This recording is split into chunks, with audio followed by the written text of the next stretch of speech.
Hello, this is Patricia Williams. For my presentation, I have chosen Vikings, or Norse. For the purpose of this presentation, the words Viking and Norse are interchangeable. This simply means that the term Viking refers to the Norsemen who actually went on expeditions. When given the task of writing about a non-Western culture, my inspiration came simply from our school logo and mascot. I have always wondered about Viking culture. Were they really as mean as they are portrayed? So this was my chance to learn more about their true culture and how they lived. The Vikings' home is Scandinavia, this being Norway, Sweden, Finland, Denmark, and Iceland.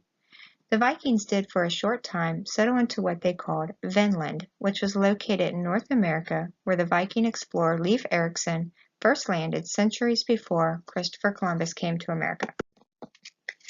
When a child is born, 9 nights must pass before the child is recognized by the father. Water is sprinkled on the child while on the father's knee, and then it is named. The dead were cremated and then buried, or the ashes set to sail on a burning ship, before they converted to Christianity and buried their dead. Viking children did not attend school and had no formal education. Boys were taught fishing and hunting, as well as certain skills and trades like shipbuilding. Girls were taught by their mothers to cook, make clothes, and basic household responsibilities. They were taught these skills to take over when they were older. The Viking men were responsible for hunting and fishing. They also explored to find places with better resources of food and necessities. The women would keep the household running as well as the farm while the men were away. Division of labor is evident between Viking men and women.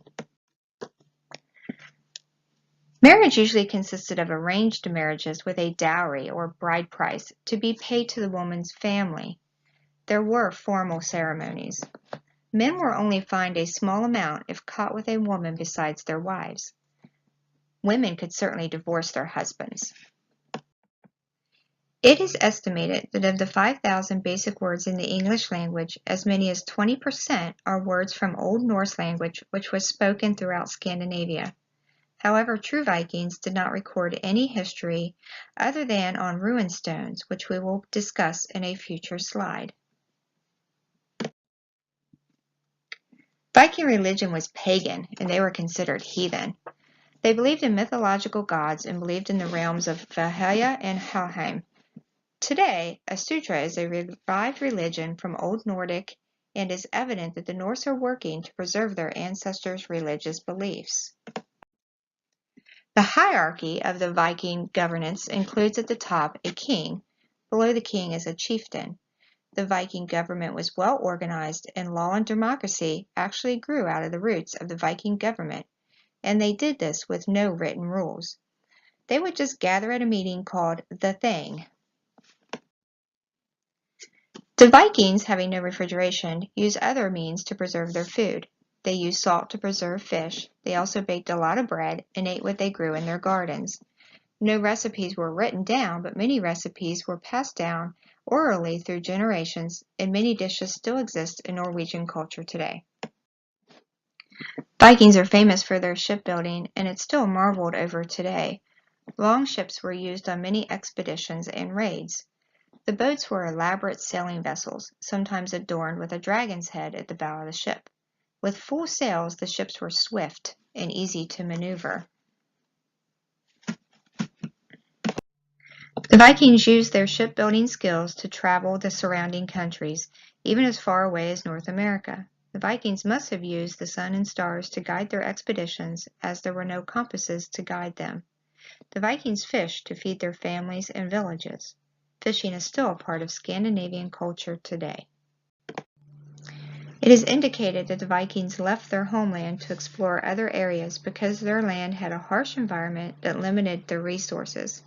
They were looking to trade, and this sometimes led to raids to obtain what they desperately needed to survive. They often settled in the places they raided and spread their language and culture. If you have the image that Viking helmets had horns, you would be wrong. This is actually a common misconception. You can see in Figure 1 the traditional helmet and a sword. And in Figure 2, you can see the exaggerated misconception of the Viking artifacts.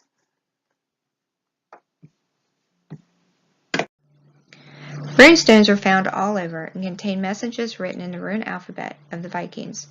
Runestones often told tales of great expeditions or conquers. They took the carvings of the runestones very seriously. Wherever the Vikings set foot, runestones can be found. Rune writing continued even after the Vikings converted to Christianity. The Norse believed that the mythological stories gave meaning to their lives. The stories revolved around gods and goddesses.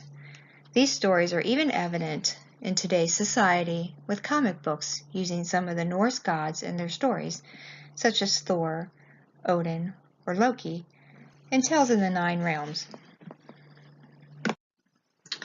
One interesting story is of land spirits who protect the land from trespassers and could curse or bless you based on your intentions. Dwarves were the makers of Thor's hammer and were never indicated to be of small stature. It is evident that the ancestors of these people are truly still alive today and are keeping the old traditions alive and reviving old ones. The Asatru religion is alive in Europe.